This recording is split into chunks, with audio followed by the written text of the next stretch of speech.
तो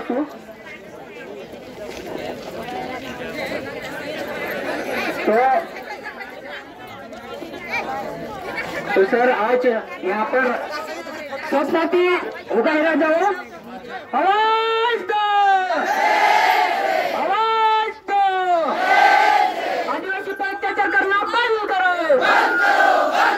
जिला प्रशासन होश में आओ, जिला प्रशासन होश में आओ, होश में आके जवाब दो। तो साथी आज जागृत आदिवासी दलित संगठन के वरिष्ठ कार्यकर्ता वालसिंह दादा पर जिला प्रशासन द्वारा जो जिला बदल की कार्रवाई करने हेतु नोटिस दिया गया है, इसके लिए आज यहां पर बड़वानी जिला मुख्यालय पर तमाम आदिवासी संगठन के कार्यकर्ता जागृत आदिवासी दलित संगठन के समर्थन में आए हैं और जो जागृत आदिवासी दलित संगठन के कार्यकर्ता पर जो जिला बदल करने की कार्रवाई की जो नोटिस दिया गया है, उसका कारण बताओ सूचना पत्र आज हम तमाम समाजजनों की ओर से, तमाम संगठनों की ओर से बड़वानी जिला कलेक्टर शिवराज सिंह वर्मा जी और श्री निमिष अग्रवाल जी पुलिस अधीक्षक बड़वानी को कारण बताओ सूचना पत्र दे रहे हैं, जिसका मैं अभी वाचन कर रहा हूं। कारण बताओ सूचना पत्र प्रति श्री शिवराज सिंह वर्मा, कलेक्टर बड़वानी, श्री निमिष अग्रवाल पुलिस अधीक्षक बड़वानी महोदय, हम निमाड़ के आदिवासी अपने संवैधानिक अधिकार को जानकर आप कलेक्टर और पुलिस अधीक्षक बड़वानी को इस कारण बताओ सूचना पत्र के माध्यम से पूछते हैं कि आदिवासियों के संवैधानिक और कानूनी अधिकारों के लिए शांतिपूर्ण अभियान चलाने वाले हमारे साथी श्री वालसिंह सस्ते और जागृत आदिवासी दलित संगठन को बार बार प्रताड़ित करने, उनको बदनाम करने, उन पर झूठे आरोप लगाने और आदिवासियों की आवाज को दबाकर उनके संवैधानिक और कानूनी अधिकारों को कुचलने के प्रयास के कारण वालसिंह भाई के बजाय आप पर क्यों न जिला बदल की कार्रवाई की जाए। श्री वालसिंह सस्ते और जागृत आदिवासी दलित संगठन पिछले 2 दशकों से निरंतर हम आदिवासियों के ग्राम सभाओं के अधिकार, रोजगार, राशन, जल जंगल जमीन के अधिकार, सार्वजनिक शिक्षा, स्वास्थ्य सेवाओं के हमारे अधिकार, फसलों के पूरे भाव, सबको काम और पूरा मजदूरी भुगतान दिलवाने जैसे संवैधानिक और कानूनी अधिकारों के लिए लगातार आंदोलन कर रहे हैं। साथ में वे भ्रष्टाचार और आदिवासियों पर हो रहे हिंसा और लूट के खिलाफ शांतिपूर्ण आंदोलन करते आए हैं। इन आंदोलनों में हजारों आदिवासी महिला, पुरुषों और बच्चे भी शामिल रहते हैं। यदि शासन प्रशासन संविधान और देश के कानूनों का पालन करते तो बिना आंदोलन किए अधिकार हम आदिवासियों को मिलते। अनपढ़ आदिवासियों को सरकार को कानून सिखाना पड़ रहा है, पर इस बात पर शर्म करने के बजाय आपने वालसिंह भाई को कुख्यात गुंडा और हत्यारा जैसे गाली देकर उन्हें जिला बदल करने का सूचना पत्र थमा दिया। हम मानते हैं कि यह हमला सिर्फ वालसिंह भाई और जागृत आदिवासी दलित संगठन पर ही नहीं, परंतु पूरे आदिवासी समाज पर है। कानून का पालन कर आदिवासियों के हक अधिकार सुनिश्चित करने के बजाय प्रशासन उल्टा वालसिंह भाई जैसे कानूनी हक के लिए शांतिपूर्ण आंदोलन करने वालों पर झूठे केस लगाती आ रही है। कुछ केस में तो अभी विवेचना नहीं चल रहे हैं और कोर्टों में चले सभी केसों में वालसिंह भाई बाइज्जत बरी हो चुके हैं। कोर्टों ने उन्हें निर्दोष माना है, जिसके बावजूद इन केसों के ब्यौरा देकर प्रशासन ने उन्हें कुख्यात गुंडा घोषित कर दिया है। क्या शासन प्रशासन न्यायालय को भी कुख्यात गुंडा मानती है? जो कोर्टों के निर्णय को अनदेखा कर रही, उसे अस्वीकार कर रही है। वालसिंह भाई को जिला बदल करने के बजाय शासन प्रशासन आज एकत्रित सभी आदिवासियों को यह बताए कि क्यों उनके द्वारा आदिवासियों के संवैधानिक और कानूनी अधिकारों के हनन किया जा रहा है और इसके लिए उन पर क्यों कार्रवाई की जाए, क्यों ना कार्रवाई की जाए।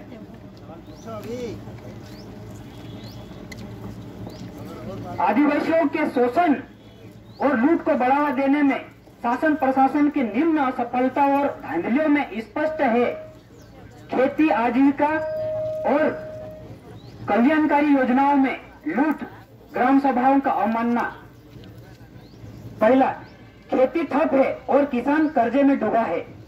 कर्ज माफ कर राष्ट्रीय किसान आयोग स्वामीनाथन आयोग के अनुसार 24 फसलों के लिए लागत पर 1.5 गुना दाम सुनिश्चित करने के बजाय खाद, बीज, बिजली सब महंगे होते जा रहे हैं। आदिवासी किसानों को किसी भी फसल के लिए न्यूनतम समर्थन मूल्य नहीं मिल रहा है। प्रशासनिक मिलीभगत के कारण व्यापारी मनचाहे दाम पर फसल खरीद रहे हैं। रात भर जागने के बाद भी किसानों को पर्याप्त बिजली नहीं मिल रही है। उल्टा बिजली के बड़े बड़े बिल थमाए जा रहे हैं और झूठे बिजली चोरी के प्रकरण बनाए जा रहे हैं।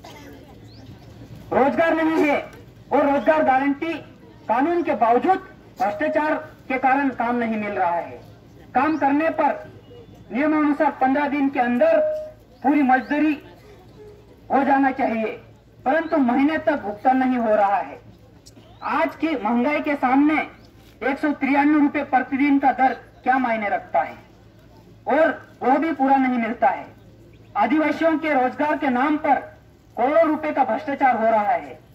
रोजगार नहीं मिलने के कारण हजारों आदिवासी परिवारों को उजड़कर क्यों गुजरात और महाराष्ट्र में काम की खोज में भटकना पड़ रहा है। वहां उन्हें पलायन का तंज और तरह तरह की यातनाएं क्यों झेलनी पड़ रही है। महामारी और लॉकडाउन के बाद भी राशन क्यों नहीं मिल रहा है। आधार कार्ड अपडेट नहीं होने के कारण आधार कार्ड नहीं बनाए जाने एवं अन्य प्रशासनिक कमियों के कारण लाखों आदिवासियों से राशन क्यों छीना जा रहा है। बैंक द्वारा आदिवासियों के पेंशन, मजदूरी के पैसे कर्ज वसूली के नाम पर कैसे छीने जा रहे हैं। बूढ़े और भूखे को भी इस लूट से क्यों बख्शा जा रहा है। आधार लिंक और आधार अपडेट के बहाने निरंतर आदिवासियों के खाते कैसे लूटे जा रहे हैं। महामारी और लॉकडाउन के बाद सूखे की मार की स्थिति के बारे में शासन प्रशासन क्यों मौन है।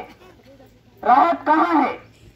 बीमा कंपनियों को लगभग 15,000 करोड़ रुपए मुनाफा कराने के बाद इस सूखे साल में आदिवासी किसानों को बीमा राशि क्यों नहीं दिलाई जा रही है। वन अधिकार लागू होने के 24 साल बाद भी बड़वानी जिले में 15,700 वन अधिकार दावे अभी तक लंबित क्यों है।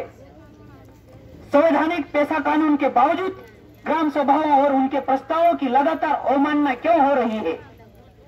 पाल सिंह भाई के लिंबी पंचायत में ही ग्राम सभा के 50 लाख रुपए का भ्रष्टाचार पाया है और जिला पंचायत द्वारा 2 वर्ष पहले 16 लाख रुपए के भ्रष्टाचार पाए जाने और रिकवरी की सिफारिश के बाद भी कार्रवाई क्यों नहीं हुई है। ग्राम सभा सदस्यों द्वारा उन पर हमले होने के कई पुलिस रिपोर्ट पर आज तक कार्रवाई क्यों नहीं हुई है। सार्वजनिक शिक्षा व्यवस्था में लूट। आदिवासी क्षेत्र में जानबूझकर शिक्षा व्यवस्था क्यों ठप की गई है। हमारे बच्चे के स्कूल क्यों बंद किए जा रहे हैं। शिक्षा व्यवस्था बढ़ाने के बदले कोरोना काल में चुपचाप 89 आदिवासी इलाकों के 10,506 स्कूलों में 5,760 स्कूल क्यों बंद किए गए, जिसमें से बड़वानी जिले के सैकड़ों स्कूल भी बंद हुए हैं। हमारे स्कूलों में न पर्याप्त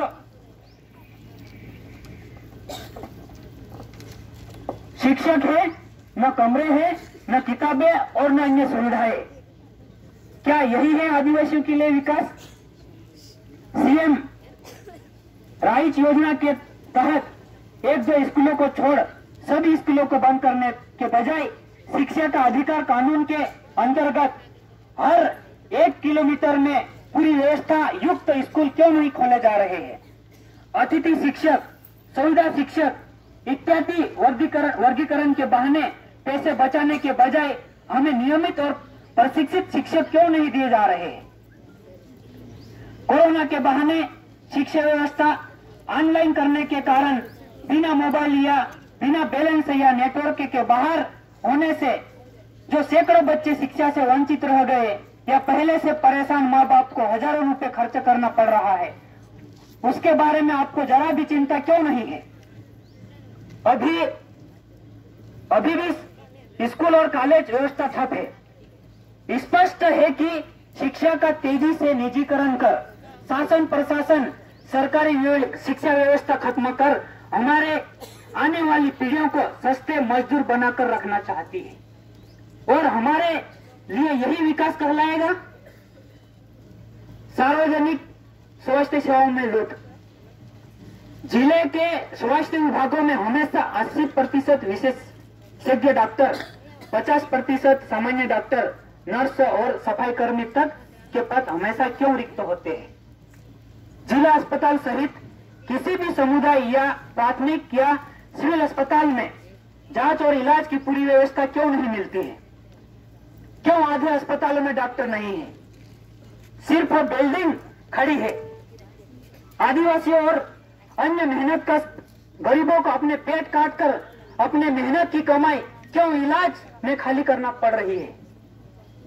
पार्टी अस्पताल के लिए वन बंधु योजना के तहत 40 लाख विशेष आवंटन के बावजूद क्यों यहाँ पर पूरा व्यवस्था तो दूर खून जांच करने की मशीन तक नहीं है? महामारी के समय कोरोना मरीजों का जांच इलाज तो ठीक से हुआ नहीं, उल्टा सभी सामान्य बीमारियों का इलाज भी पूरी तरह ठप क्यों पड़ गया है? कोरोना महामारी में जिले में देखे गए मानव त्रासदी और स्वास्थ्य सेवाओं की कमी के दौरान भी भ्रष्टाचार चला और जिला प्रशासन पर ऑक्सीजन कंसंट्रेटर की खरीदी पर 20,000 रुपए की भ्रष्टाचार का आरोप है। इसके बारे में कलेक्टर और पुलिस अधीक्षक जवाब दे। ठगी और अवैध धंधों को प्रशासनिक संरक्षण द्वारा लूट। जिले में खुलेआम अवैध शराब बिक्री, जुए सट्टे के अड्डे कैसे चल रहे हैं? इनको बंद करने के बजाय पुलिस वालसिंह भाई और अन्य जागरूक आदिवासियों को प्रताड़ित क्यों कर रही है? पुलिस अवैध शराब की बिक्री को क्यों संरक्षण देती है? पिछले माह ग्राम सावरे पानी के पास गांव वालों ने 17 पेटी अवैध शराब पकड़कर पुलिस को सौंपा था, जिसमें से पार्टी पुलिस ने मात्र 10 पेटी क्यों दर्ज किया? कई बार पुलिस अधीक्षक कार्यालय में अवैध शराब बिक्री की विस्तृत जानकारी देने के बाद भी यह बिक्री बंद क्यों नहीं की जा रही है? शिक्षा, स्वास्थ्य, रोजगार, राशन, फसलों का पूरा भाव नहीं दे पाने वाली सरकार अवैध शराब बिक्री को बढ़ावा देकर हमारे समाज में जहर क्यों फैला रही है?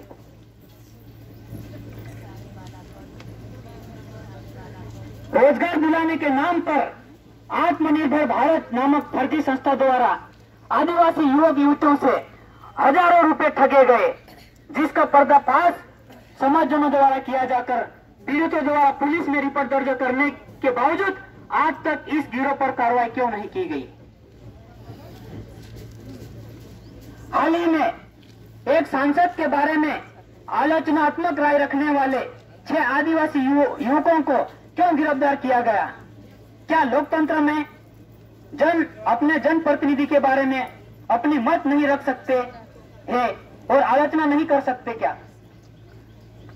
वालसिंह भाई और हजारों आदिवासियों को बार बार समाज के साथ होने वाले इस लूट के खिलाफ और अपने हकों के लिए निरंतर आंदोलन क्यों करना पड़ता है?